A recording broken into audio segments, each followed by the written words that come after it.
سکتا. اگر کسی میں منانے کی کھموتا ہے تو وہ فاطمہ زہرا ہے. سبحان اللہ. کون ہے؟ فاطمہ زہرا. اب معاملہ ہے کہ بی بی فاطمہ کو کون جائے گا منانے، کیونکہ آپ تو پردے والی ہیں، آپ کا نخ بھی کوئی نہیں دیکھ سکتا ہے.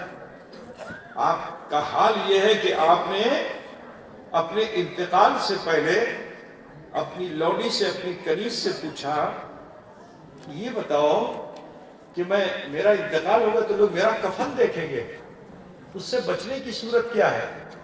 تو آپ کی کنیز نے عرض کیا کہ ہمارے علاقے میں جنازہ جو بنایا جاتا ہے تو اس کے اوپر جو ہے بانس کی کمچ لگا کر کے ڈھولا بنا دیا جاتا ہے. ڈھولا سمجھتے ہو کہ نہیں آپ لوگ؟ جیسے یہاں پہ آپ لوگ جنازہ بناتے ہیں تو اوپر سے ڈھکن بنتا ہے، آپ لوگوں کا بنتا ہے یا کھلا رہتا ہے؟ بنتا ہے نا. تو یہ سنت فاطمہ ہے. بی بی فاطمہ آج تو مرد کو بھی ڈھکن میں ڈھانپ کے لے جاتے ہیں، ہے نا. بی بی فاطمہ نے کہا ہاں یہ ٹھیک ہے کہ اس کے اوپر چادر ڈال دی جائے گی تو کوئی میرا کفن بھی نہیں دیکھ سکے گا. سیدہ فاطمہ ایسی پردے والی تھی. یہ میری بہن بیٹیوں سنو، بے حجابی اچھی چیز نہیں ہے. مردوں کے پیچھے میں اختلاف کرو کہ بڑی گنہگار ہو جاؤ گی.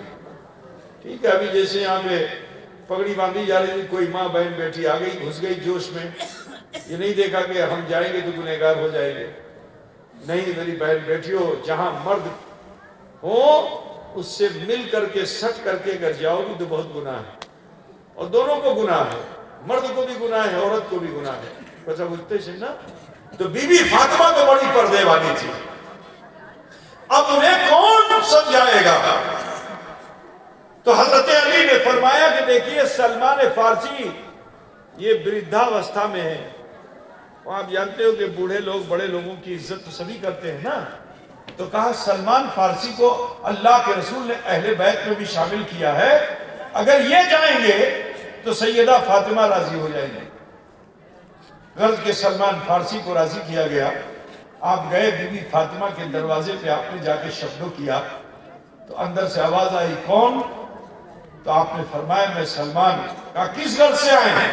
کہا اے بی بی فاطمہ غم کا بادل چھڑ گیا، رسول پاک کی خبر لگ گئی ہے کہ اللہ کے رسول کہاں ہیں، لیکن وہ کسی کے منانے سے مان نہیں رہے ہیں. اے سیدہ آپ چلیے تو آپ کے جانے سے رسول پاک راضی ہو جائے. تو سنو، سیدہ فاطمہ زہرا فرماتی ہیں کہ اس 3 دن میں بار بار اپنے دروازے پہ آتی تھی کوئی خبر لائے، بار بار میں اپنے دروازے پہ آتی تھی کوئی خبر لائے. فرماتی ہے کہ 70 مرتبہ میں دروازے پہ آتی تھی کہ کوئی خبر لے کر آئے. اب جب یہ خبر مجھے ملی تو مجھے اتنا جوش پیدا ہوا کہ میرے دل نے چاہا کہ دروازے کو کھول کر دوڑ کر اپنے بابا جان سے جا کے ملوں، ابا سے ملوں، لیکن شریعت نے روک دیا. اسی کو سمجھیے مسلمانوں، سیدہ فاطمہ کے والد گرامی 3 دن سے آپ کی نظروں میں نہیں ہے. کتنا بے چین ہوئی ہوگی بی بی فاطمہ، لیکن آپ نے شریعت کو سامنے رکھا کیونکہ پردے کا حکم آ چکا ہے. تو حضرت فاطمہ فرماتی ہے کہ شریعت نے مجھے روکا. میں لوٹ کر اپنے حجرے میں گئی، کمرے میں گئی، اور ایک چادر سے میں نے اپنے بدن کو ڈھک لیا، اور پھر میں اس پہاڑ پہ گئی جہاں رسول اللہ تھے. اب جب وہاں پہنچی تو دیکھا رسول پاک سجدے میں ہے، تو میں نے بھی سلام کیا. لیکن جیسے ہی میں نے سلام کیا اللہ کے رسول نے سجدے سے سر اٹھا دیا. میں نے عرض کیا کہ بابا جان آپ چلے آئے، مدینہ سونا سونا ہو گیا ہے، کسی کے گھر میں چولہا نہیں جلا ہے، بچے بھوکے، پرندوں نے پرواز کرنا چھوڑ دیا ہے، جانور اور جانور کاٹا کرنا چھوڑ دیا ہے. یا رسول اللہ چڑھیے، اس مدینے کو پھر سے بہار عطا فرما دیجئے. اللہ کے رسول نے فرمایا بیٹی کیسے چلا جاؤں؟ میں تو اس عہد کے ساتھ آیا ہوں کہ جب تک میرا رب میری امت کے حق میں راضی نہیں ہوگا میں یہاں سے جاؤں گا نہیں. جو کن اللہ ہمار امتر جنو راضی ہوئے تارگورے اور جدی راضی ہوئے نا تو ہمیں جابو نا. یہ کون کہہ رہا؟ رسول پاک فرما رہے ہیں میرے عزیز. اور سجدے میں رسول پھر چلے گئے. اب جو سجدے میں گئے تو اللہ کے رسول کی لنگی مبارک, لنگی بولتے ہو نا تم لوگ, کیا بولتے ہو؟ تیمن بولتے ہو کہ لنگی؟ تو یہ لنگی مبارک تھوڑا اوپر اٹھ گئی. اب جو تھوڑا اوپر اٹھ گئی تو آپ کے پیر سے جو ہے رکتو پرواہت ہو رہا تھا. رکتو بوجھتے ہو نا, خون رکتو پرواہت ہو رہا تھا. بی بی فاطمہ نے جو رسول پاک کے لہو کو دیکھا, خون کو دیکھا نا, بےتاب ہو گئی. بےتاب ہو گئی. اللہ کی بارگاہ میں دعا کی کہ اللہ اے پروردگارا, اگر تجھے فدیہ چاہیے, اگر تجھے فدیہ چاہیے تو میرے دو ننھے بچے ہیں حسن و حسین. اے اللہ میں حسن و حسین کو تیری بارگاہ میں فدیہ کرتی ہوں, تو میرے بابا کے حق میں راضی ہو جا. ابھی سیدہ فاطمہ نے یہ دعا کی ہی تھی کہ مکین سدرہ تو اللہ نے حکم دے دیا کہ شاہد کریمہ کو لے کر بارگاہ مصطفیٰ میں جاؤ. حضرت جبریل آئے, وہ آ کر عرض کیا وَلَسَوْفَ يُؤْتِيكَ رَبُّكَ فَتَرْضَىٰ. قریب محبوب, آپ کا رب آپ کو ایسی ایسی نعمتیں عطا فرمائے گا کہ آپ راضی. نعرہ تکبیر, نعرہ رسالت, عظمت مصطفیٰ, حضور اشرف الاولیاء کا دامن, حضور تاج الاولیاء کا دامن. نعرہ تکبیر, نعرہ. تو جانتے ہو پھر اللہ تعالیٰ کیا فرماتا ہے قرآن میں؟ اَنَا اللَّهُ مِنَ النَّبِيِّينَ وَالصِّدِّيقِينَ وَالصَّالِحِينَ وَالشُّهَدَاءِ. کیا ہے؟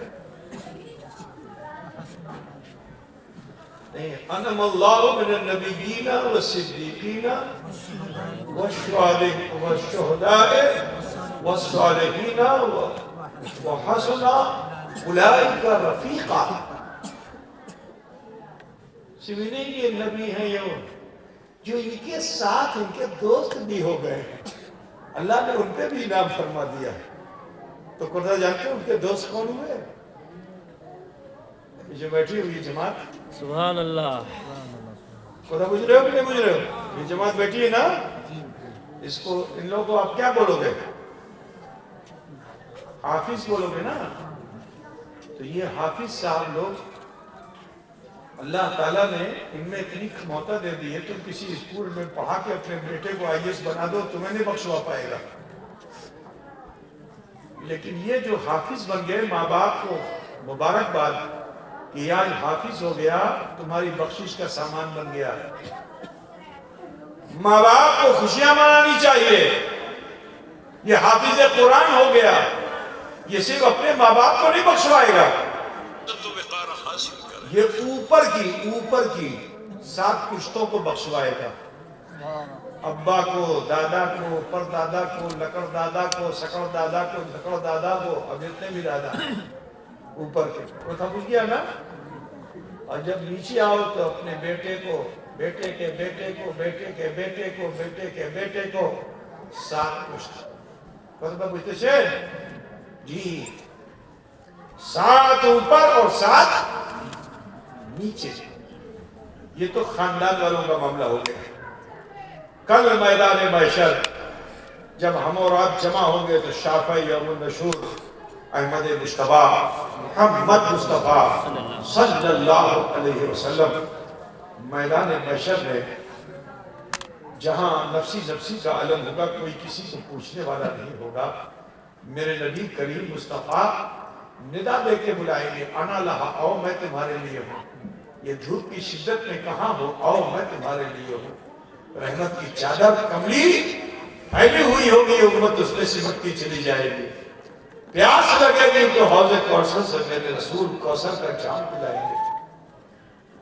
یہ نہیں جب اعمال تولے جائیں گے ہمارے تمہارے, تو حضور صلی اللہ علیہ وسلم کی اللہ نے شفاعت کبریٰ عطا فرمائی ہے, تو میرے مصطفیٰ کی شفاعت سے امت بخشی جائے گی. ٹھیک ہے نا.